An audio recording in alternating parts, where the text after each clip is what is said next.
Bonjour à toutes et à tous, je suis Claire Laplace et je vous souhaite la bienvenue dans la 3e saison de La Boussole, le podcast des parcours qui ne perdent pas le nord.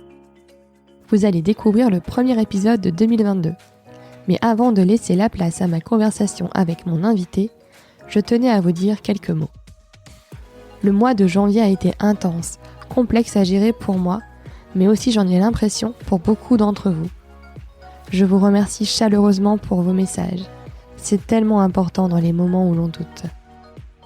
La Boussole est de retour et pour cette première conversation, je vous emmène à Montréal, à la rencontre d'un Ch'tibécois entrepreneur engagé et enthousiaste. Nous avons enregistré notre conversation à distance. Il y a quelques petites coupures au niveau du son, mais rien de pénalisant à l'écoute.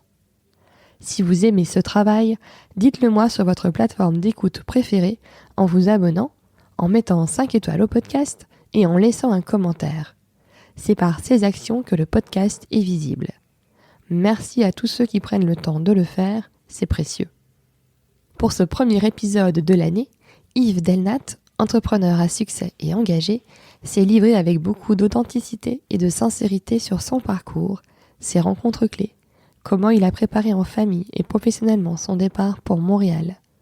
Yves nous parle de la session d'INEAT qu'il a vécue à distance et surtout de l'un de ses nouveaux projets, Altrui, qui met l'altruisme au cœur de son fonctionnement. N'hésitez pas à télécharger l'application Altrui qui veut insuffler l'altruisme dans notre quotidien tout en tirant parti du meilleur des réseaux sociaux et en mettant en lumière des initiatives altruistes partout autour de nous et à travers le monde. Avec Yves, nous avons parlé d'audace, d'altruisme, de partage, de bienveillance, de rencontres, de faire des choix et de toujours revenir vers sa famille. Ce que partage Yves dans cet épisode est enthousiasmant et inspirant, alors bonne écoute!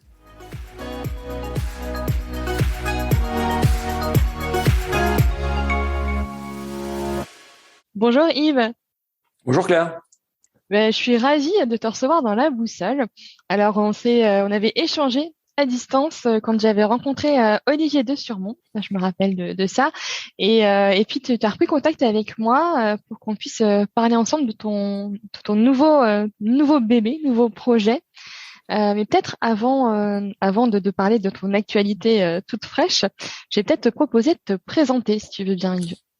Oui, tout à fait. Écoute, je suis ravi d'être là dans La Boussole. C'est vrai que j'avais suivi plusieurs interviews, dont celui d'Olivier. Et tu verras dans mon parcours comment on s'est rencontrés et comment plusieurs rencontres ont un peu changé et mis des petits cailloux dans ma vie pour me diriger. Donc moi, je suis Delnat. J'ai 47 ans. Je suis l'heureux papa de faux jumeaux garçons-filles qui ont 13 ans. Donc dans mon salon, ça bougeait pas mal aussi quand ils étaient petits. Ça, c'est pour la petite anecdote qu'on avait tout à l'heure. Mais je suis né dans le Nord, à Roubaix, tout au fond de Roubaix, à la limite de Wattrelos. J'ai fait mes études dans le Nord essentiellement, puis en Angleterre, puis à Montpellier. J'ai fait le début de ma carrière professionnelle à Paris et je suis rentré ensuite à Lille où j'ai pris la direction de Transiciel qui est devenu Capgemini, puis Agilon, et j'ai créé INEAT avec Cyril Delbecq, un autre caillou important dans la vie. Et puis après, donc, j'ai bifurqué en 2018 pour créer une filiale et développer l'aventure nord-américaine de ma société INEAT que j'avais créée, pour finalement encore être ici 3 ans et quelques mois après, et certainement revenir d'ici 2 ans dans le Nord. Voilà, okay. Rapidement résumé, mais on va revenir dans le détail, je le sais, avec toi dans cette interview. Oui, alors super. Alors peut-être d'abord sur tes études. Donc tu dis que tu es parti un peu en Angleterre. C'était un Erasmus, c'est ça? Tu es parti en échange universitaire en Angleterre. Pourquoi tu avais choisi l'Angleterre? Bon, Claire, on se dit tout, hein, du coup, je sais que tu t'es renseigné, sinon tu vas sortir les choses tout à l'heure, mais disons que quand j'ai fait mes études, j'avais toujours envie d'entreprendre. J'avais créé des sociétés d'événementiel, je faisais beaucoup de soirées événementielles, j'étais beaucoup dans du marketing événementiel, et du coup, comme ma maman était malade à ce moment-là, elle m'avait dit de profiter de la vie et que si je voulais travailler, je pouvais lâcher les études. Et donc, j'ai failli faire un grand chelem, en fait. Donc, j'ai fait 2 secondes, 2 premières, ma première seconde avec Cyril Delbecq, mon associé quand j'ai créé Ineat, et ma première, j'ai faite avec Olivier de Surmont. Donc, tu vois le hasard de la vie, Delnat, Delbecq, l'un à côté de l'autre dans le premier jour de la classe, Delnat de Surmont, l'un à côté de l'autre dans le premier jour de la première. Forcément. Donc ça crée des liens. Tout ça pour dire que j'avais pas envie de travailler. J'ai quand même passé mon bac grâce à la rencontre qui a changé ma vie et mon épouse, mais j'y reviendrai tout à l'heure. Je suis parti faire un DUT Tech Deco, TC Valenciennes, qui me permettait de travailler très rapidement et de pouvoir entreprendre.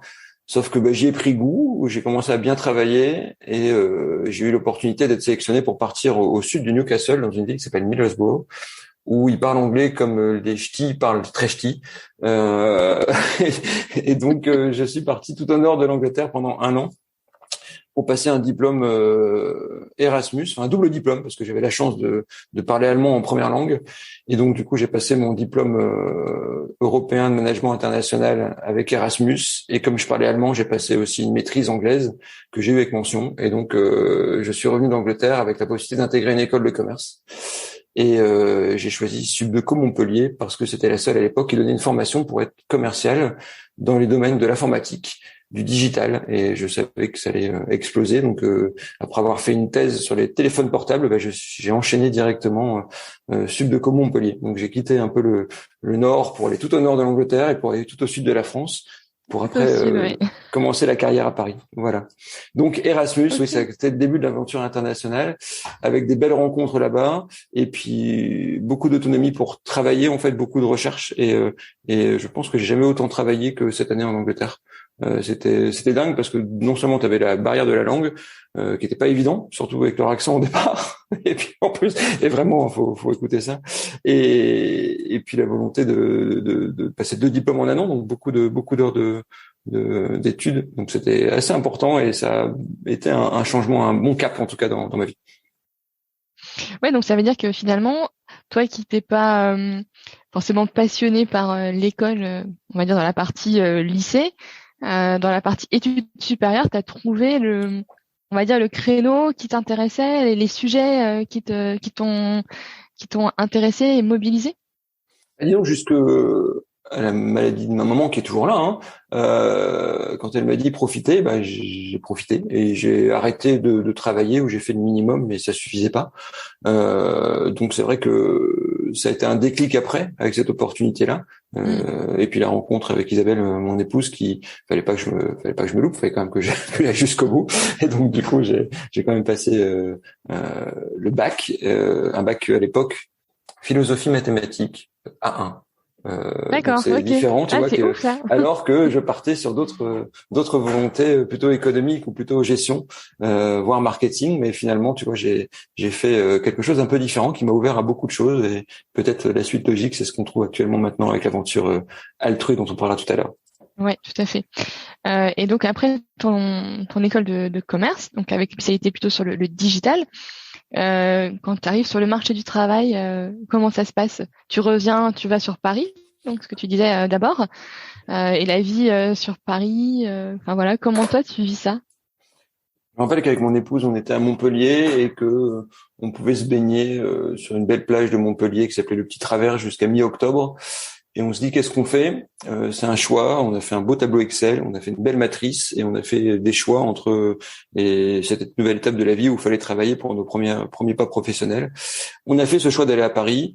Du coup, tous les week-ends, j'allais pratiquement sur Paris pour passer des entretiens. Je pense que j'ai un chiffre qui me revient en tête. J'avais passé 47 entretiens dans plein de sociétés différentes. Lié à ça, parce qu'à l'époque, ils cherchaient beaucoup de personnes qui travaillaient au commerce, en marketing et dans l'informatique. Et notre formation était assez recherchée. Et finalement, j'ai porté mon choix sur une société qui n'existe plus, qui s'appelait Transiciel, qui est devenue Capgemini, Sogeti. Et à l'époque, c'était la première fois qu'ils prenaient un stagiaire. Moi, j'avais mon service militaire aussi à faire. Et du coup, il fallait que je fasse un choix très rapide. Soit je partais en VIE à l'époque, ça s'appelait un VIE, enfin service militaire à l'étranger. Donc là, j'avais possibilité de repartir à Londres avec une autre société, ou faire ce stage dans un secteur qui m'intéressait, qui allait exploser, qui était tout ce qui était bourse en ligne. Et en fait, cette société m'a permis de rentrer. Au bout de 3 mois, m'ont fait un CDI. Et ça m'a permis malheureusement de pas faire le service militaire, ou heureusement, je ne sais pas. Mais en tout cas, j'ai enchaîné sur ce secteur-là avec vite des responsabilités, vite un CDI, vite un secteur, vite une agence. Et je pense qu'un an et demi après, j'étais à la tête d'une petite agence de 40 personnes dans le domaine de la bourse, des banques d'affaires, banques internationales sur Paris. Et après, j'ai fait que croissance avec cette mini-société dans un groupe, quelque part, qui était sur un secteur en plein boom, qui était la bulle Internet liée à la bourse en ligne. Et donc, ça m'a permis de prendre des responsabilités, d'être reconnu dans le métier. Et après, finalement, quelques années après, d'avoir l'opportunité, juste après mon mariage, de rentrer à Lille pour prendre un poste de direction avec ce même groupe et participer pour cette direction au rapprochement de plusieurs entités qui avaient été rachetées. Et ça m'intéressait aussi d'avoir ce fil rouge en parallèle de la mission de tous les jours. Et donc ça, c'était l'opportunité en 2004 de rentrer juste après mon mariage en 2002 à Lille. Ok, super. Et donc là, donc quelque part, t'es presque déjà un intrapreneur. Enfin, à l'époque, ça se disait pas forcément, mais avec cette la petite graine de l'entrepreneuriat, elle commence déjà à germer là. C'est sûr que Georges Cohen, le PDG, qui a beaucoup influencé beaucoup de personnes qui étaient dans sa société, permettait de donner la chance à des personnes d'exister dans un groupe et de faire preuve de créativité, de saisir des opportunités, d'être assez autonome dans le groupe. Et je pense que issu de cette promotion-là, de toutes les personnes qui étaient à ce moment-là dans le groupe, il y a pas loin d'une douzaine de sociétés qui ont été créées par ces personnes-là, qui étaient intrapreneurs. Donc oui, je pense que cette graine a germé et a poussé à ce moment-là. Et d'ailleurs, Ineat a été créé avec deux de ces personnes, parce que Cyril Delbecq, la première seconde, mon voisin de table, mon ami, parrain de ma fille, associé par la suite, puis Étienne, un autre collègue de cette période-là, on a créé Ineat quelques années après, parce que nos contacts, nos axes, parce qu'on avait des profils très généralistes, nos axes généralistes se complétaient et donc on avait le sentiment qu'on pouvait faire quelque chose de différent par rapport à la création d'une société qu'on a appelée Ineat et qu'on a créée fin 2006. Ok, et donc comment Ineat est né? Enfin, c'était quoi l'idée à l'origine d'Ineat? Ineat, ça vient du latin ineo, impératif, ineat, aller plus loin, entreprendre, se dépasser soi-même. On voulait créer une société un peu différente, une agence digitale, une proximité auprès des salariés, avec des conditions de travail qui étaient facilitées, avec du matériel qui était adapté à chacun, avec du sport lié à l'activité pour que chacun puisse s'épanouir, avec une vie au bureau qui soit ouverte à la famille, avec des avantages sociaux qui soient importants pour pas qu'on ait à se soucier de ça dans la société. Donc c'était vraiment avant-gardiste. Non, enfin c'était normal quelque part. Et mais à l'époque, c'est vrai que ça a un peu bousculé. Et en plus, on a réussi non pas à attirer, mais finalement les meilleurs de la région nous ont rejoints au début de l'aventure, je pense, et ont contribué à une image de marque qui, somme toute, est assez importante selon moi sur le positionnement de la société. En plus, on a pu surfer sur juste après une bulle Internet et un problématique de marché où les gens se demandaient si ça allait continuer ou pas, les services informatiques, et puis on a pu continuer à se développer. On a vite franchi l'image d'agence digitale qui nous a permis de nous développer. Et je pense que tout ça mis bout à bout, plus sans doute un lieu qu'on a choisi. Donc à l'époque, mon épouse avait entendu parler d'Aura Technologies, comme quoi il faut toujours écouter son épouse. Et on a fait le choix d'être parmi les premières sociétés. Pas la première, parce qu'il y avait 12 sociétés qui étaient là, et la première étant NeoWeb. Faut que je lui dise à chaque fois, parce que sinon je loupe ce passage-là. Elle était la première à attendre l'ouverture d'Aura Technologies. Mais quand Aura Technologies devait ouvrir ses portes, nous on a été les premiers à s'installer et à mettre nos bureaux.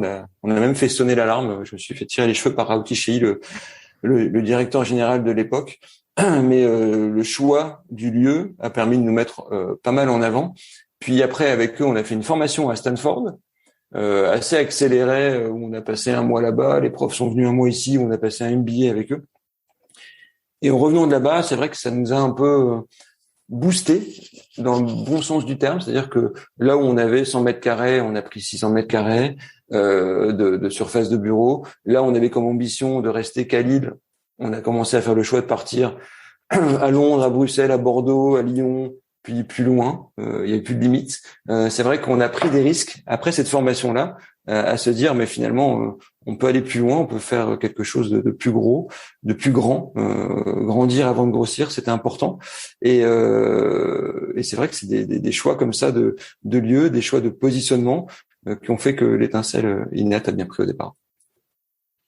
Et comment, avec Cyril, vous avez eu envie de vous associer? Qu'est-ce qui a fait que vous a dit on va faire quelque chose ensemble? Je pense qu'on l'a toujours dit depuis les bancs de l'école jusqu'à plus tard. On a toujours dit qu'on allait faire quelque chose ensemble. On a toujours quelque chose ensemble. Je pense qu'on cherchait un peu l'idée, le positionnement, et à force de rencontres, de repas, de déjeuner, de dîner par rapport à un concept, par rapport à ce qu'on voulait faire, eh ben c'est né. C'est né aussi grâce à finalement à la volonté des premiers salariés qui nous ont rejoints, qui sont restés encore jusqu'au bout de l'aventure. C'était vraiment quelque chose d'incroyable, mais on l'a toujours su en fait. On a toujours dit qu'on ferait quelque chose ensemble. On ne savait pas qu'on allait faire autant de choses ensemble, mais en tout cas, voilà, on l'écrivait, on le posait, on en discutait, on en parlait, et on le fait tout le temps depuis le début. Donc c'était écrit, c'était le destin. Et puis même, tu vois, des fois, je demande souvent à mes invités, ceux qui en tout cas ont sauté le pas de l'aventure entrepreneuriale, de créer une entreprise. Toi, tu étais finalement salarié. J'imagine que tu avais aussi un confort de vie. Qu'est-ce qui fait que à un moment, tu te dis bon, ok, maintenant je veux faire aussi pour moi et pour les autres aussi, pour proposer quelque chose de différent. Qu'est-ce qui t'a fait sauter le pas? C'est vrai qu'on dit c'est jamais le bon moment, et en l'occurrence pour ma part c'était pas le bon moment. Je pense en 2008, en 2006, quand on a créé la marque et déposé les statuts de la société, je pense que je venais de démissionner, mon épouse aussi, on avait acheté une maison, on était endetté, on savait pas comment on allait s'en sortir, on crée la société. À la première réunion, on savait pas si on allait pouvoir se payer et comment on se débrouillait. Et en plus, l'heureux événement fait que mon épouse tombe enceinte. J'apprends à la première réunion que ce sont des faux jumeaux. Et là, on se dit, ok, on est au pied du mur. Ça va être costaud, là. Eh ben, on escalade. Et donc, ça a peut-être motivé le fait d'accélérer, parce que je pense que dès la première année de la naissance des enfants, on est vite arrivé à plus de 33 salariés à Lille. Il y en avait déjà 9 à Paris. Et puis, on a continué d'accélérer. Là où je voulais être qu'une cinquantaine dans le positionnement avec Cyril, on a décidé d'aller plus loin, plus haut avec la formation à Stanford. Et après, on est monté jusqu'à 320 personnes. Mais c'est vrai que voilà, c'est un peu les déclics. Est-ce que c'était le bon moment? C'est souvent les débats. C'est jamais le bon moment, mais en tout cas, on s'est lancé. Souvent, un de mes directeurs généraux disait tout le temps, la contrainte force le talent. Et c'est vrai qu'à ce moment-là, on a un peu, on s'est battu, quoi. On a fait parler de nous. Je pense qu'on a dans toutes les conférences qui existaient pour parler d'Inéad. C'était un positionnement de marque qui était assez important à faire dans cette aventure-là. Tout à fait. Super. Et après, toi, comment à un moment avec Cyril, comment vous décidez que toi tu pars du coup au Canada? Qu'est-ce qui fait que tu fais ce choix, ou que vous faites ensemble le choix que toi tu partes au Canada? Je pense que c'est tout un parcours pendant la vie de la société, où on est accompagné par le réseau Entreprendre Nord, on rencontre des parrains, je rentre au Rotary, je rencontre beaucoup de personnes, je suis ambassadeur du Nord-Pas-de-Calais pour la Creative Alley, on rencontre encore d'autres personnes qui font tout un réseau qui est très fort dans le Nord. Je pense que c'est une des caractéristiques du Nord de la France, des Hauts-de-France, justement sur ces forces de réseau qu'on retrouve encore partout, même ici au Québec. Ici, on a appelé tu sais comment on appelle quelqu'un du Nord ici au Québec? Non. Un ch'tibécois. Un ch'tibécois, excellent. Exactement. Et il y a même un compte Facebook, c'est les ch'tibécois. Trop fort. en étant Euratech, j'étais président du club des entreprises d'Euratech pour exister, pour essayer de représenter toutes ces sociétés-là. On rencontre des instituts de formation qui nous forgent aussi, comme Brix. Je sais pas si tu les connais dans le Nord, mais qui on était les premiers avec Ineat à avoir une formation avec eux personnalisée, et on a continué avec Cyril à avoir cette formation pour les dirigeants d'entreprise, pour tout le CODIR, pour justement penser différemment, être investi et avoir une hygiène de vie, avoir une routine matinale, avoir des choses comme ça qui font que on s'est créé. Et tout ça nous amène à un moment où moi j'ai toujours voulu repartir à l'international. Ça faisait 10 ans, et donc on en discute parce qu'on se voit régulièrement, on se met au vert avec Cyril, mon associé, puis on en parle avec mon épouse. On avait un projet de vie aussi, de famille, de partir aussi à l'étranger. L'opportunité se crée, des groupes français franchissent l'Atlantique pour venir s'installer et compléter d'autres groupes français qui y sont.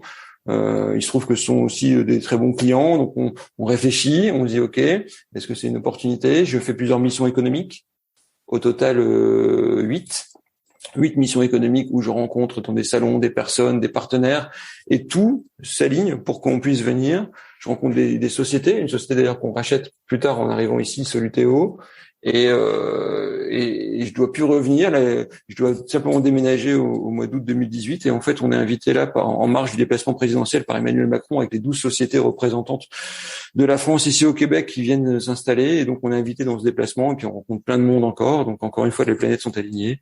On vient développer Ineat, on rencontre son fameux discours, on rencontre plein de personnes encore, on a tout un tapis rouge, et on sent que c'est très bon. Donc on a pendant 2 ans, je suis venu, on a préparé, on a rencontré, on a développé un écosystème. J'ai eu la chance de recruter un VIE génial qui s'appelle Théophile, qui a pu venir en avance de phase rencontrer aussi pendant 6 mois toutes les personnes que j'ai pu rencontrer pour confirmer l'écosystème, pour accueillir les premiers salariés.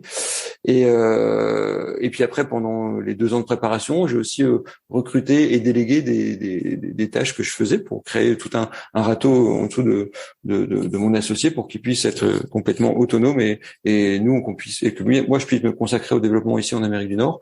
Et je pense que c'est tout ça, c'est une organisation, c'est une préparation, et c'est une volonté aussi, et ça devait s'inscrire comme ça. Comme ça, on était à la fois prêt pour se développer à l'international de part et d'autre, d'un côté à Shanghai et de l'autre côté à Montréal en Amérique du Nord. Alors maintenant, c'est pas beaucoup de risques non plus. On parle français ici, on parle anglais une fois par semaine. Il y a beaucoup d'avantages à pouvoir commencer à développer ici une société comme un laboratoire d'essai avant d'aller aux États-Unis. Mais c'est vrai que c'est un bon compromis de pouvoir venir ici à Montréal, et c'était un vieux rêve, comme beaucoup de Français d'ailleurs, je pense, ont envie de venir ici au Canada. Et donc le fait déclencheur de ça, c'est aussi qu'on a fait une rencontre avec la French Tech. Donc ici, je suis président de la French Tech qu'on appelle Bleu Blanc Tech, parce que forcément il n'y a pas d'anglicisme ici à Montréal. Ah oui. Et j'étais très proche de la French Tech en France, et on avait rempli un dossier concours avec Olivier de Surmont également, qui est Coptalis, et on avait rempli ce dossier concours pour avoir le Pass French Tech. Le Pass French Tech, c'était quoi? C'est avoir 1 million d'euros en prêt à 0% pour se permettre de faire une croissance nationale, internationale, prendre des risques, faire des R&D, faire plein de petites choses comme ça. Et on a dit OK. Lorsqu'on a une somme comme ça, on se dit qu'est-ce qu'on fait avec?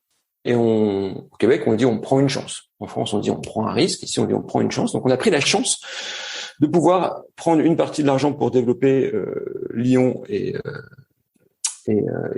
Bordeaux, pris une partie de l'argent aussi pour accélérer, développer, faire un rachat d'une société qui était Fossis et se développer ici en Chine, et prendre aussi le dernier tiers de l'argent pour se développer ici à Montréal et racheter une société qui s'appelait Solito. Et donc du coup, on a pris cette chance, on a pris ces risques que je dois plus dire comme expression d'ailleurs, pour partir. Et donc ça a été vraiment le seuil déclencheur, même si c'était prévu, même si c'était une volonté, et même si Cyril le savait, on avait ce projet entrepreneurial et familial avec mon épouse et mes enfants, de pouvoir donner cette chance aux enfants d'être bilingues, voire trilingues si le québécois est une langue.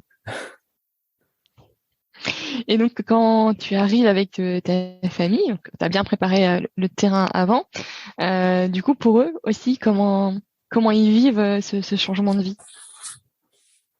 C'est toujours difficile quand tu quittes tes amis quand t'es préadolescent, quand t'as 10 ans, quand t'as connu tes enfants, tes amis, en tout cas pour mes enfants quasiment depuis toujours, du coup. Ouais. Ouais. Par contre, voilà, je pense que les vrais amis, on les compte sur les doigts d'une deux mains. Les autres relations, c'est le hasard en fait des rencontres au fur et à mesure. Je pense que voilà, les amitiés continuent. Le plus dur, c'était de quitter les clubs de sport et les équipes, les clubs de judo, de soccer ou des choses comme ça. Mais finalement, le contact reste avec les meilleurs. Mais voilà, je pense que c'était le bon moment. C'est plus dur quand ils sont vraiment adolescents, peut-être. Mais voilà, si on le fait pas, on le fait jamais. Donc, faut toujours saisir l'opportunité de partir. Et je pense qu'on a eu vraiment la chance d'avoir cette opportunité, que tout était aligné. Mon épouse a simplement quitté son travail et puis est partie dans une nouvelle aventure en arrivant ici.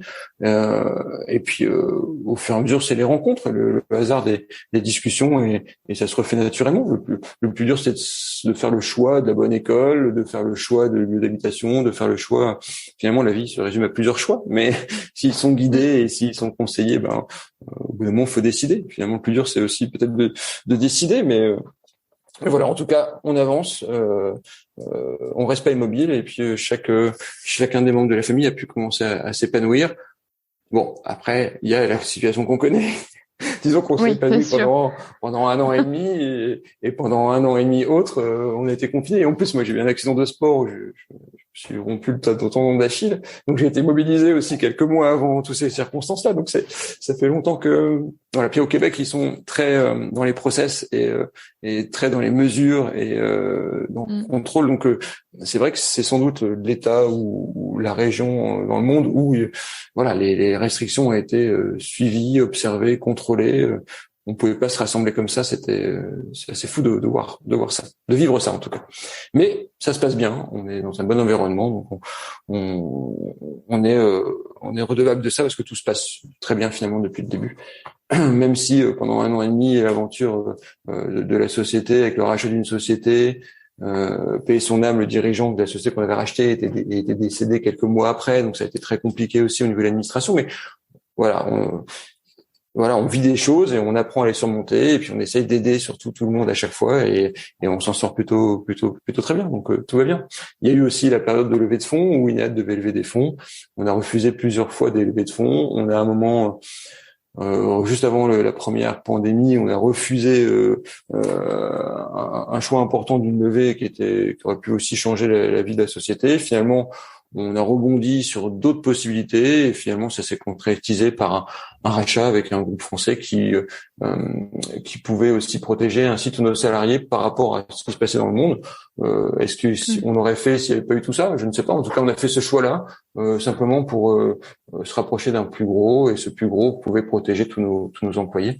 Donc c'était un peu le choix qu'on a fait. Ce qui est bizarre, c'est de vivre à distance, de pas pouvoir se déplacer pour venir en France et tout faire ça en visio. Ça c'était assez étrange, mais finalement on l'a fait, on l'a découvert, on s'est expliqué et maintenant on passe à de nouvelles aventures. Oui, et justement, donc INEAD a été vendu l'année dernière.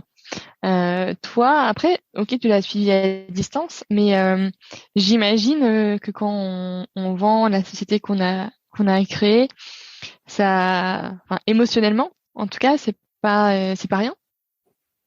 Ah non, c'est pas rien. Surtout que on a plus mis que du labeur, du travail. On a mis aussi notre tripes, notre cœur. C'est des couples qui sont créés, des enfants qui sont nés, des rencontres qui sont faites. Enfin, c'est une grande famille. Et encore aujourd'hui, il n'y a pas une journée où Cyril comme moi, on n'a pas quelqu'un de la société parce qu'on a quitté au mois de mai définitivement le groupe et ce rapprochement. Et donc oui, c'est ce sentiment de famille peut-être qui est très important dans la société qu'on a créée et cette proximité qu'on avait avec tout le monde, avec les anciens, où il y a toujours des rassemblements des alumni, des anciens de la société, il y a toujours des échanges et des rassemblements avec tous ceux qui sont toujours dans le groupe. Enfin voilà, on peut pas casser quelque chose comme ça du jour au lendemain. C'est important. Et surtout que moi j'étais parti aussi à l'étranger entre deux, donc voilà, voilà, ils disent tous Inat un jour, Inat toujours. Je pense que ça restera et toutes les personnes, on a toujours gardé contact, c'est très très important. Même quand il quittait et qu'il revient à la société, je pense qu'il y a une dizaine qui étaient partis, qui étaient revenus. On a fait des séminaires anthologiques, des réunions, des fêtes, des réunions de travail, des projets de R&D, enfin des choses qui ont rapproché les personnes entre elles. Et je pense que si j'avais un talent, c'est justement cette capacité de rapprocher les personnes entre elles, de construire une équipe, Cyril m'embête souvent parce que j'utilise ce terme-là, mais finalement c'est un peu ça pour cette science qu'on appelle la phylogénie, le rapprochement des espèces entre elles pour réussir à créer des choses. Et c'est sans doute ça qu'on a su créer dans la société, c'est que les personnes entre elles ont fait des choses magnifiques et ça crée des véritables équipes. Il n'y a pas de forte tête, que nous on avait un management très collaboratif et que du coup ça laissait la place à beaucoup de créativité et c'est sans doute ça qui a très bien marché. Donc oui, c'est étrange, mais on garde toujours contact et puis il y a beaucoup de choses derrière, donc ça c'est assez magique. Et quand vous faites la session, est-ce que toi, tu as déjà d'autres projets en tête ou tu te dis, toi, dans quel état d'esprit toi tu es à ce moment-là?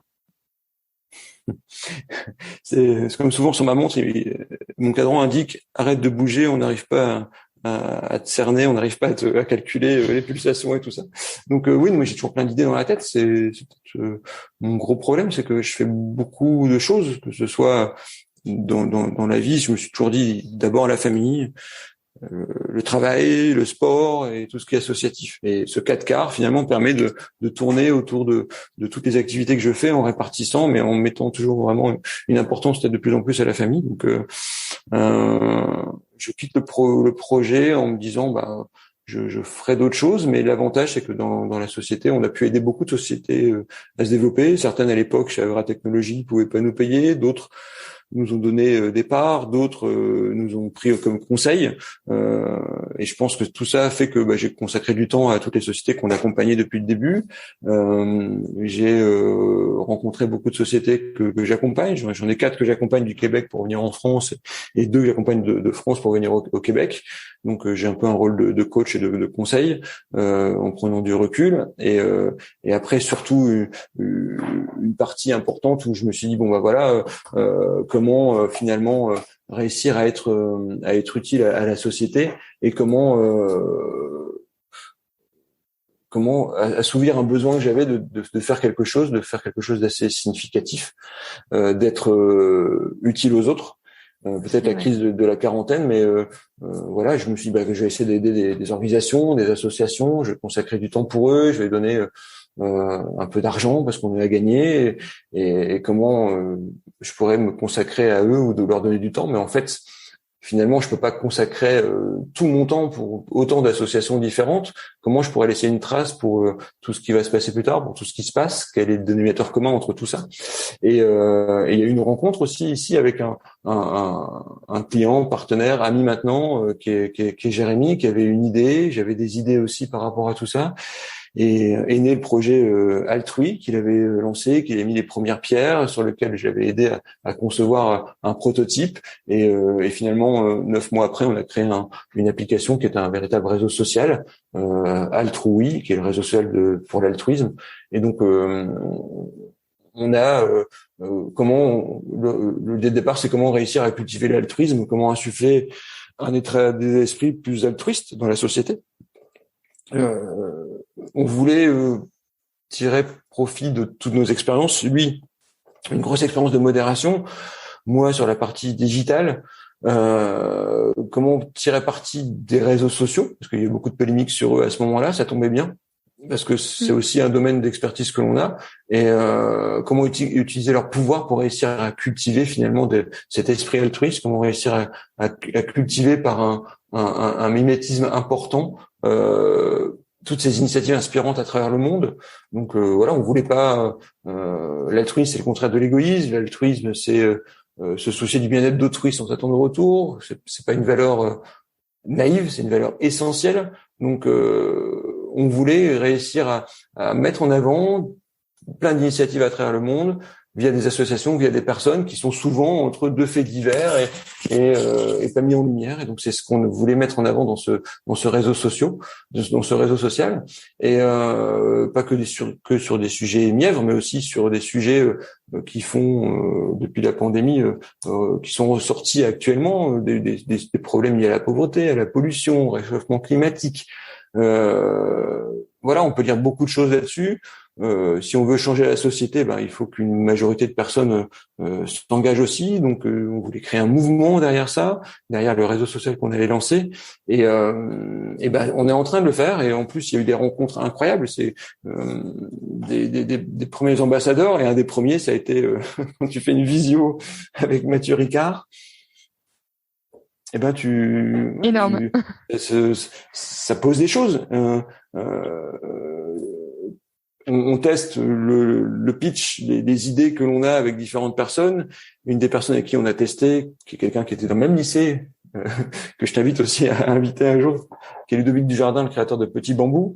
Donc on lui pitch notre idée, on a son soutien, son appui également.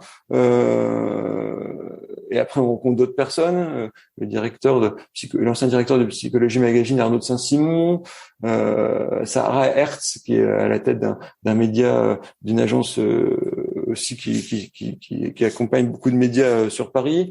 Puis après, Thierry Marx, puis après Laurent Gounel, puis après plein de personnes comme ça qui nous rejoignent. Il y a pas loin de 25 personnes qui font croire que notre projet n'est plus utopique et qui peut vraiment arriver quelque chose de fou à travers cette application. Et donc voilà, c'est comme ça qu'on lance ce gros projet-là qui me traînait un peu dans la tête, qui par une rencontre s'est accéléré et qui avait déjà lancé les premiers prémices de l'idée avec Jérémy, et on s'était donné 9 mois pour lancer quelque chose, et c'est ce qu'on a fait finalement en 6 mois depuis mon départ du groupe, avec plein d'autres idées en parallèle et plein d'autres sujets en parallèle. Mais donc voilà où on en est, et c'est lancé depuis le 1er décembre. Et puis après on peut en parler pendant des heures, mais en tout cas c'est quelque chose d'incroyable, de phénoménal, et j'invite tous les auditeurs si je peux faire de la pub, à télécharger l'app, parce que c'est vrai qu'on y découvre des choses. On a plein de retours positifs, parce qu'on peut lire tous ces articles, on peut les partager, et on est persuadé que par mimétisme, à force de dire des choses comme ça, on a envie de faire des belles choses, des choses utiles, et qui servent pour le futur de nos enfants. Donc c'est aussi ça qui est important. Je vais prendre l'anecdote de quelqu'un qui a téléchargé, qui était parti au Costa Rica, qui a attrapé le Covid, et qui se disait je suis enfermé dans un Airbnb, qu'est-ce que je peux faire tous les soirs? Et tous les soirs, il allait sur la plage et il allait ramasser des détritus et la pollution qui était sur la plage. Et au bout de 3 jours, il y a des personnes qui viennent aider du petit village. Et à la fin de la semaine, ils étaient une vingtaine à l'accompagner. Bon, comme il avait le Covid et normalement il était censé être isolé, j'espère qu'il a respecté les distances réglementaires. Mais en tout cas, par mimétisme, les personnes qui habitaient là n'avaient jamais fait ça. Et comme il l'a fait, et du coup, les personnes sont venues l'accompagner en disant c'est pas un étranger qui va nettoyer notre propre plage. Et si on arrive par tous ces initiatives inspirantes à travers le monde, et j'ai échangé encore hier avec plein de personnes sur le droit des animaux, sur la pollution, sur payer son âme par rapport à Pierre Rabhi, par rapport à chacun fait sa part, on sent ce sentiment que les personnes ont envie de faire quelque chose aussi à tous les niveaux, au niveau de la consommation, au niveau de l'écologie, au niveau du bien-être, des circuits courts, tout ça. Donc on sent que c'est un mouvement qui pourrait prendre. En plus, c'est une association à but non lucratif, il n'y a pas de business model. L'idée, c'est qu'il n'y a pas de pub derrière. S'il y a de la pub quand on ouvre un article, c'est pas nos pubs, c'est les pubs des autres fournisseurs. Donc c'est vraiment quelque chose qu'on veut mettre en avant. L'altruisme, ça fait du bien, voilà. Et ça fait du bien surtout si on le partage. Donc c'est vraiment, au-delà d'un mot qui est peut-être à la mode, très marketing, c'est un beau mot, et c'est quelque chose qui a un potentiel énorme pour partager. En fait. Voilà, exactement. Claire, t'as tout compris. Ça doit être contagieux. Mais, tout ça. Oui. Après, c'est un cercle vertueux, quoi. Finalement, plus on est altruiste, plus on le devient, et plus notre entourage, quelque part, est contaminé positivement. Ouais, je pense qu'avec Cyril, dans le réseau Entreprendre Nord, dans le Rotary, dans toutes les associations dans lesquelles on a été, où j'ai été, où il a été individuellement, on a toujours donné du temps pour les autres, on a donné du temps pour les entreprises, on a donné du temps pour écouter les partenaires, on a créé un écosystème. C'est ça qui faisait la force aussi. On n'était pas tout seul on n'est rien. Sans nos employés, on serait rien. Et la force des écosystèmes, ça fait on savait qu'on pouvait compter sur tout un groupe autour de nous.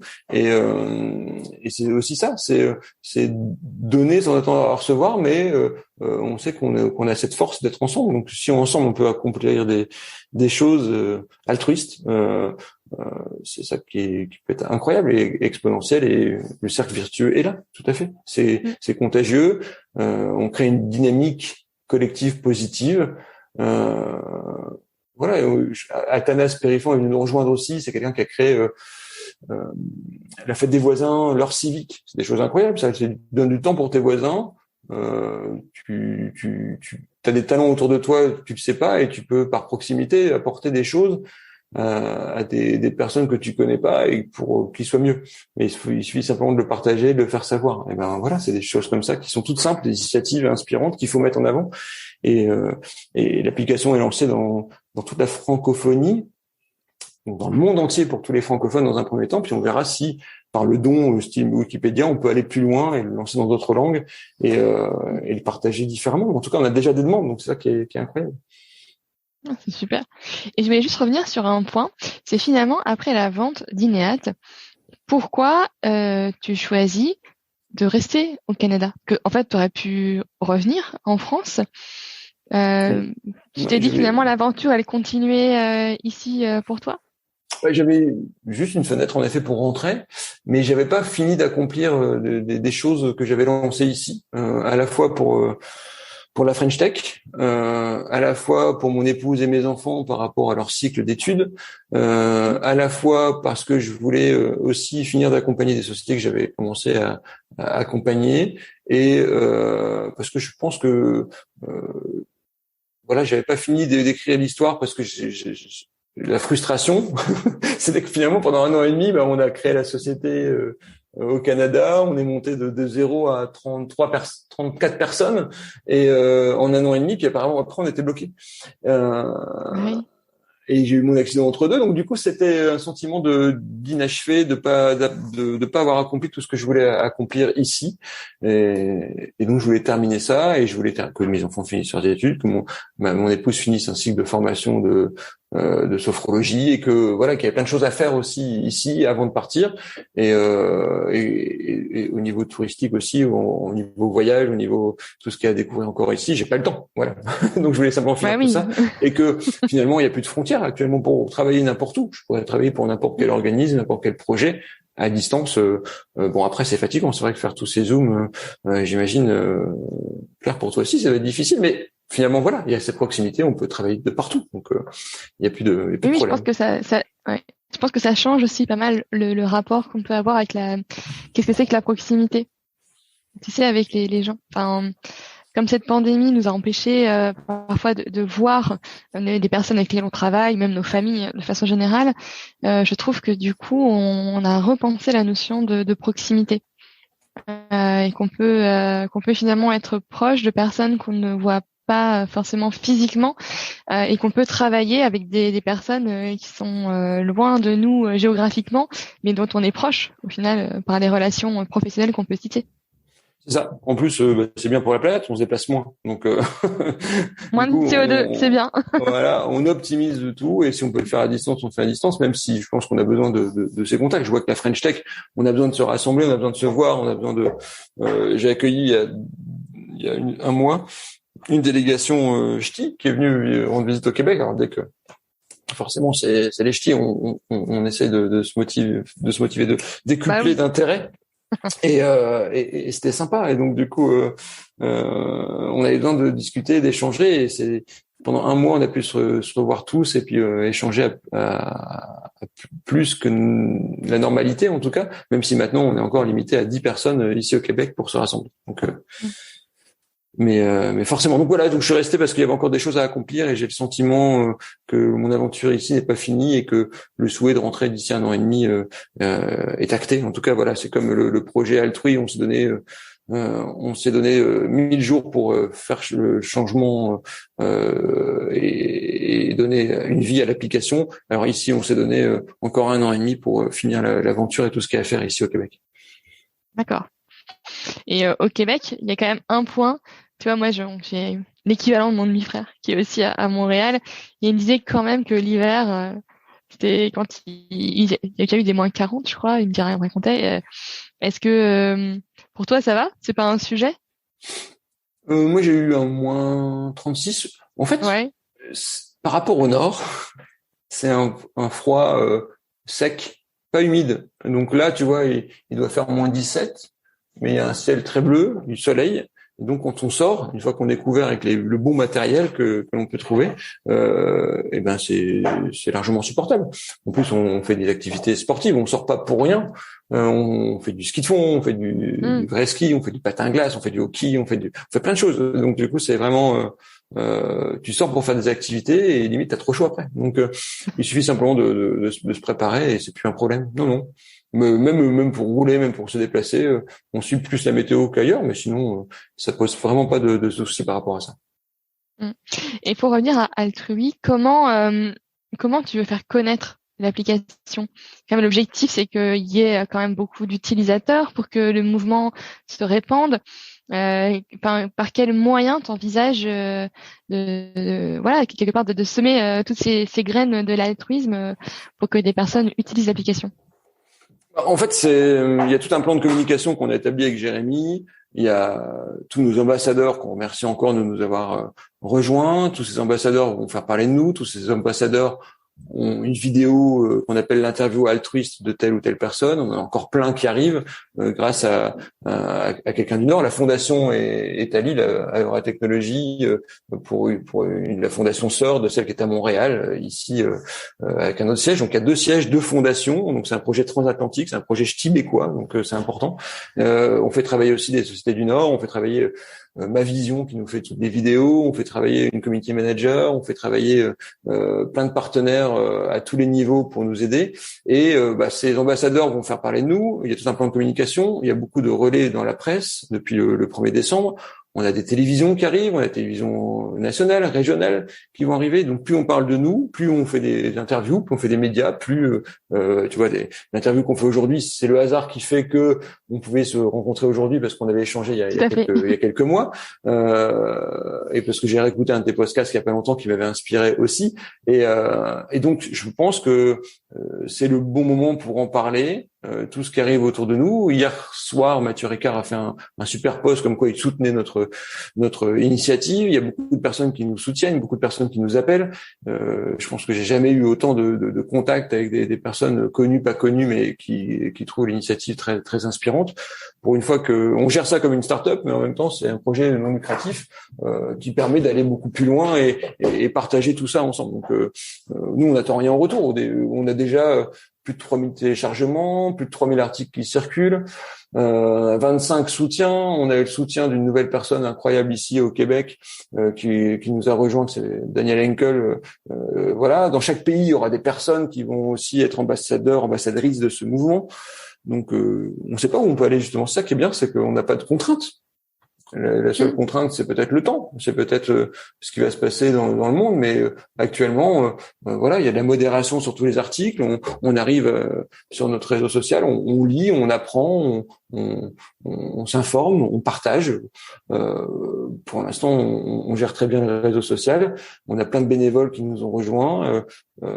Voilà, donc toute la campagne de communication par les films tous les mois, plus le lancement des réseaux sociaux, parce qu'on a lancé les réseaux sociaux qui étaient à 0 il y a encore 2 semaines, et ben on arrive enfin à quelque chose de beaucoup plus abouti et j'espère qu'on va parler de nous dans la longueur, parce que c'est pas en une journée qu'on allait avoir 50 000 téléchargements, mais je pense que d'ici fin mars, on aura 50 000 téléchargements de l'application, au moins. Ouais, c'est sûr, parce que je pense que ça s'inscrit aussi, tu sais, cette pandémie, cette crise qu'on a vécue, elle fait certes ressortir des travers, voilà, chez les individus que nous sommes, mais elle a aussi mis en avant le besoin aussi qu'on avait d'avoir des comportements plus vertueux, d'aller aussi vers les autres, de s'entraider. Je pense que les moments difficiles, il faut en sortir un peu les deux côtés en fait, mais qui a en fait ce besoin de faire des gestes désintéressés. Et je me dis que altruisme, ça rentre aussi dans ce besoin qu'on peut avoir individuellement. Moi perso, je me suis dit tu vois, qu'est-ce que je peux faire à titre individuel, qui je peux accompagner, qui je peux aider, dans quoi je peux m'investir, et dans mon entourage, on est plein à se poser la question. Donc j'ai vraiment la sensation que ce que tu es en train de créer, ce que vous ensemble être en train de créer, ça répond à un questionnement ou en tout cas un besoin profond des êtres humains que nous sommes. C'est exactement ça, Claire. Tu as bien résumé ça. C'est que l'altruisme, c'est une solution aux défis de notre temps. C'est un peu la conclusion du livre de Mathieu Ricard, Plaidoyer pour l'altruisme. À court terme, ça peut répondre aux exigences économiques, car la coopération est plus efficace que la concurrence. Ça préserve les biens menacés et ça permet de combattre les inégalités. À moyen terme, l'altruisme favorise la satisfaction des individus, car on a envie de les rendre plus heureux, en meilleure santé, qu'être uniquement guidé par finalement un intérêt personnel. À long terme, l'altruisme, ça répond aux défis écologiques qui lient tous les êtres vivants. Un destin commun, ça nous invite à limiter notre impact pour léguer une planète plus vivable pour les générations futures. C'est vraiment les 3 points, court terme, moyen terme, long terme. C'est un peu la conclusion du livre de Mathieu Ricard qui a beaucoup inspiré la création d'Altrui. Et c'est pour ça qu'on a eu cette chance de discuter avec lui, de prendre ce recul nécessaire, de poser le crayon et de dire, OK, voilà tous les sujets. Quel est le sujet altruiste? Qu'est-ce qu'un altruiste? Qu'est-ce qu'on peut faire? Et on voit que le mouvement prend beaucoup d'ampleur. Et toi-même, tu te définis comme un épicurien altruiste. J'ai vu ça sur ton profil LinkedIn, dans toutes tes petites... Je vais trouver ça hyper chouette. Parce que pour toi, oui, ça parce recouvre quoi? En fait, t'as qu'une seule vie, normalement, mais t'as envie de profiter de tout ça. T'as envie de profiter de ta famille, tes enfants, ton épouse, de tous ceux qui t'entourent, et en même temps, tu dois faire attention à tout ça, alors que au début, dans les générations précédentes, on se souciait pas de tout ça. On profitait peut-être de tous sans se préoccuper de tous ces défis.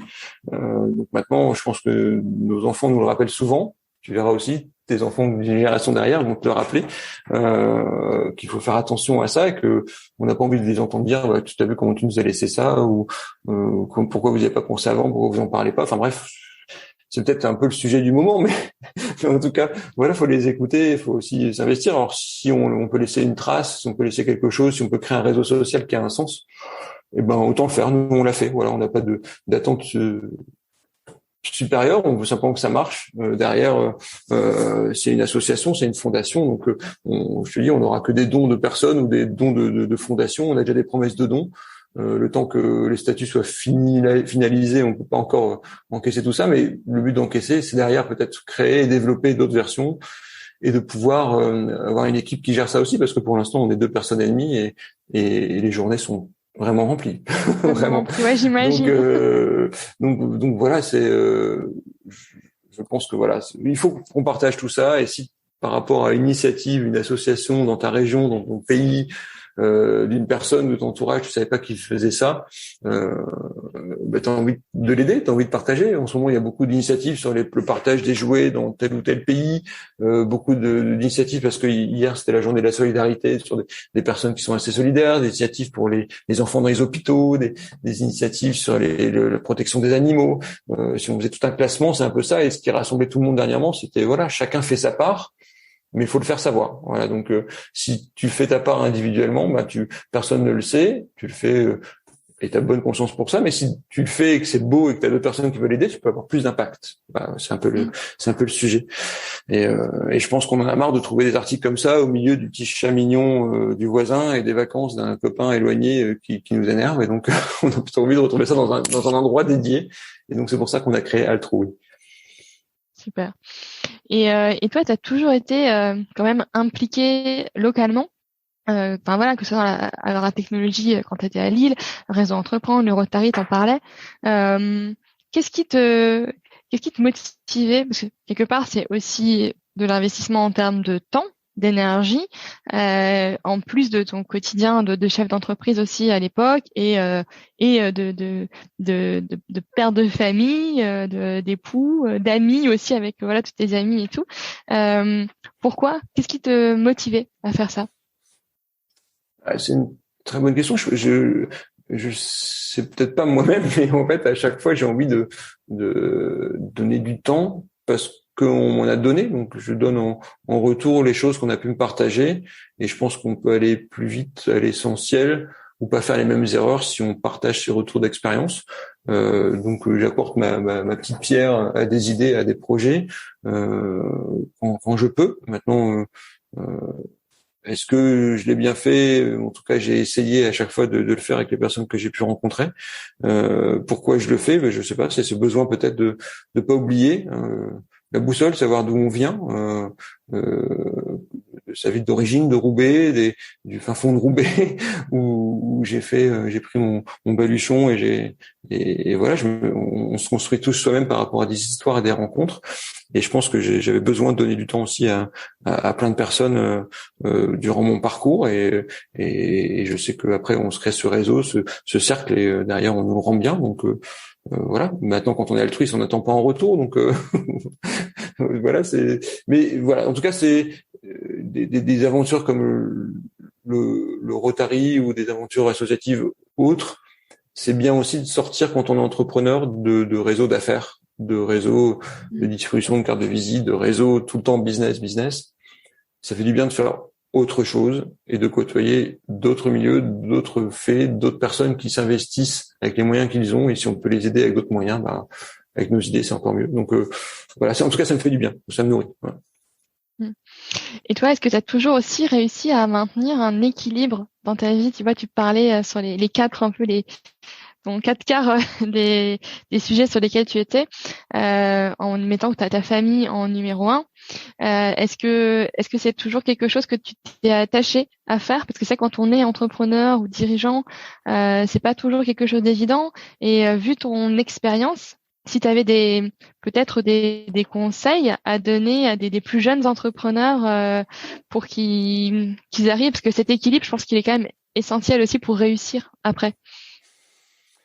C'est ça, c'est un parfait équilibre qu'il faut avoir, mais par contre, je pense que j'aurais pas pu réussir entre guillemets ce que j'ai fait, ce que j'ai entrepris avec les personnes que j'ai rencontrées sans avoir Isabelle, mon épouse, qui était derrière et qui était finalement le point de ralliement à chaque fois, les échanges, les partages, les décisions, les analyses de ce qu'on devait faire, que ce soit au niveau professionnel ou personnel. C'est vrai que c'est important d'avoir ce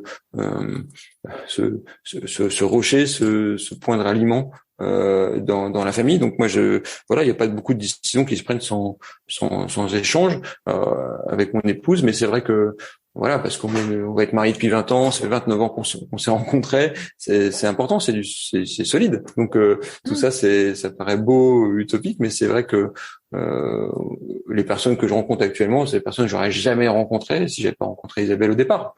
Moi, je les connaissais que comme ça, mais je savais pas tout ce qu'elles faisaient derrière, toutes les valeurs qu'elles avaient. Et c'est vrai que c'est assez magique de côtoyer ces personnes-là actuellement par rapport à un projet qui nous tient à cœur et qui m'a permis de grandir parce que j'avais mon épouse. Sinon, j'aurais peut-être été beaucoup plus terre à terre. Sinon j'aurais peut-être créé des entreprises au tout début sans poursuivre mes études, j'aurais pas eu la même chose. Enfin voilà, ça a été le choix le plus important, je pense, dans ma vie, d'avoir la chance d'avoir mon épouse qui m'a permis de me forger sur tout ça.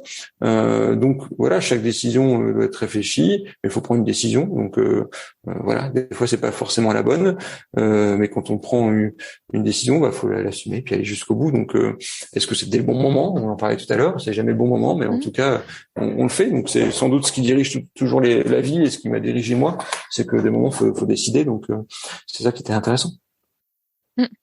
Finalement, il faut que les planètes soient alignées, il faut qu'on parte tout, mais derrière voilà, on avance. C'est un peu ton arbre monde, tu sais, comme dans la tradition des légendes nordiques, un garçon qui est fasciné par ça, tu sais, avec toutes les racines qui sont dans la terre et puis il s'élève jusqu'au ciel. C'est un peu ça. C'est un peu ça.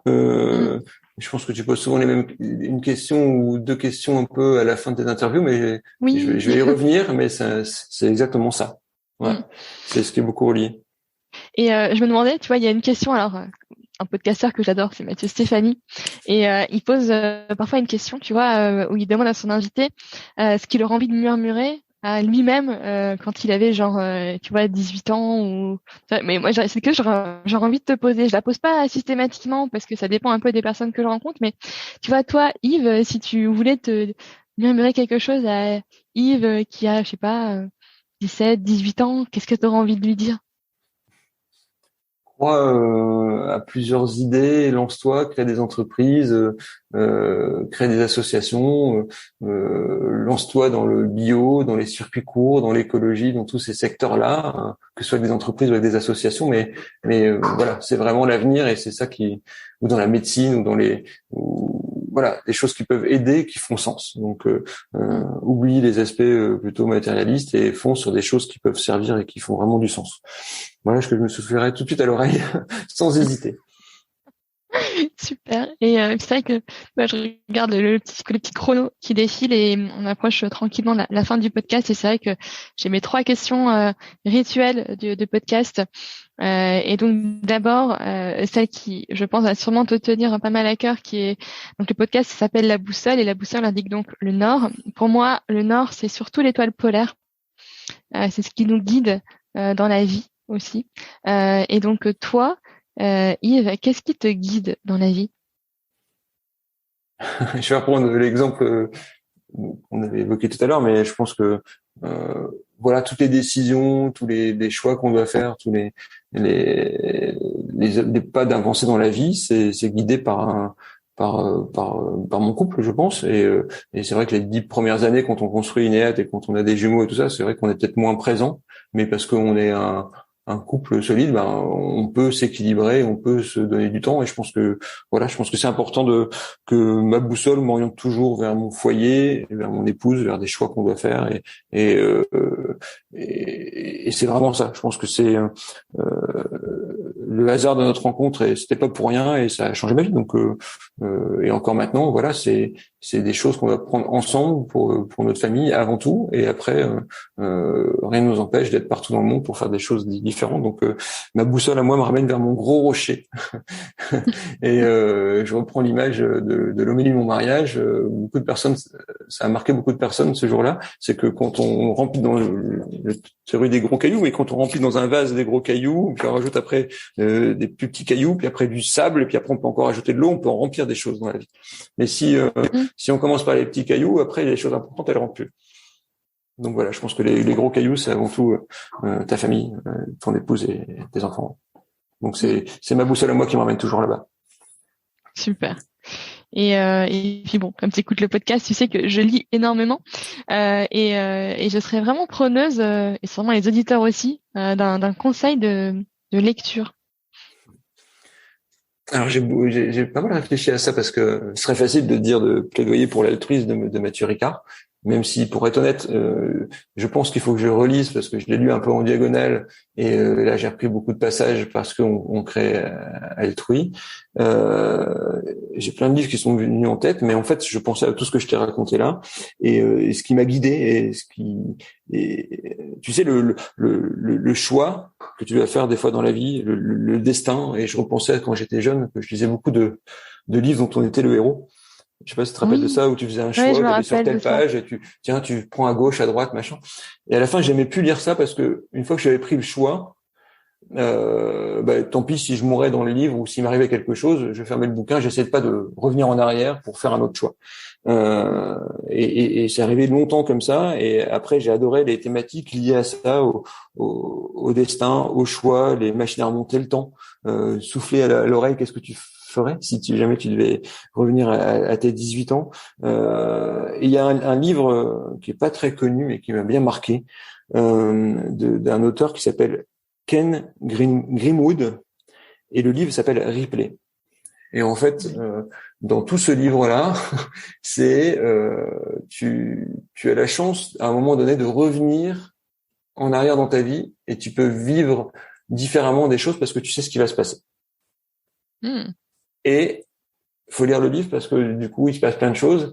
Mais peut-être que la conclusion, finalement, c'est que la première vie que tu as vécue, c'est sans doute la meilleure parce que tu savais pas tout ça. Et c'est pas mal écrit. Et c'est vraiment très bien. Et je pense que c'est pour ça que tu dois faire des choix et avancer. Et même si des fois, tu peux regretter en disant, ah, si j'avais fait ça autrement, mais en fait, tu sais jamais. Donc, du coup, faut avancer dans tous les cas. Donc, c'est un peu ce qui résume un peu notre entretien. C'est pour ça que j'ai pensé à ce livre-là. Donc, Ken Greenwood, Ripley. Tu connaissais? Écoute, ça va. Non, je connais pas, donc Yes. je vais le garder. Je vais aller. Je pense que je vais le lire pendant mes vacances. Tu vois, je vais essayer de trouver un peu de temps entre mes enfants et la famille. Mais ça m'intéresse bien la thématique en plus. Et puis enfin, si tu avais quelqu'un à me recommander pour le podcast. Ah, t'as déjà invité beaucoup de personnes que je connais, que je côtoie. J'ai même réécouté hier Benjamin Derumeau, le fondateur de Galodrome, Oui. Qui est un ami d'Olivier aussi. Je pense que c'était lui qui l'a recommandé. Je sais pas, en tout cas, oui, c'était plein de lui. belles personnes comme ça qui, par rapport à des rencontres, des prises d'initiative, ça bouleverse un peu leur carrière ou leur vie. Donc, j'ai réécouté ça m'intéressait vraiment d'écouter ce passage-là. Dans les personnes qu'on a rencontrées, dans les ambassadeurs, il y a quelqu'un du Nord. Je pense que c'est important que ton invité ait ses racines aussi dans le Nord, et qui m'a bien bouleversé dans un TEDx qu'elle a présenté à Cannes. Elle était liée à un projet qui s'appelait le Souffle du Nord il y a quelques temps. Et là, elle a lancé un projet Imagine qui met en avant des personnes qui ont des initiatives à travers le monde très altruistes. Cette personne s'appelle Frédérique Bedos, qui était une animatrice TV, fut un temps, et là, qui est très engagée dans ces projets-là, qui a une histoire incroyable et qui m'a vraiment ému et touché profondément. Je suis assez sensible, du coup, par rapport à plein d'histoires comme ça. Et je pense que ce serait une belle opportunité d'écouter une belle personne sur un projet assez magique, qui s'appelle le projet Imagine, Frédérique Bedos. Donc, je pense que ce serait une belle invitée pour ton émission. Ah bah, super. Bah, merci beaucoup, Yves. Merci pour tout ce que tu as partagé. Je pense que moi, j'ai passé un super moment avec toi. Tu m'as embarqué et je vais du coup télécharger De ce pas altrui et j'encourage tous les auditeurs du podcast à le faire aussi. Et puis moi je te souhaite plein de belles choses, mais en fait j'ai l'impression que il y a plein de choses qui vont se passer encore et j'espère qu'on aura l'occasion de se voir un jour en vrai. Tu vois, ça me ferait vachement plaisir. Truc de dingue. Mais oui, de fou, ouais. Avec grand plaisir, pas de problème pour ça. Merci à tous et à très bientôt. Et n'hésitez pas à échanger sur tous les réseaux, donc contactez-moi si besoin. Super, merci beaucoup Yves.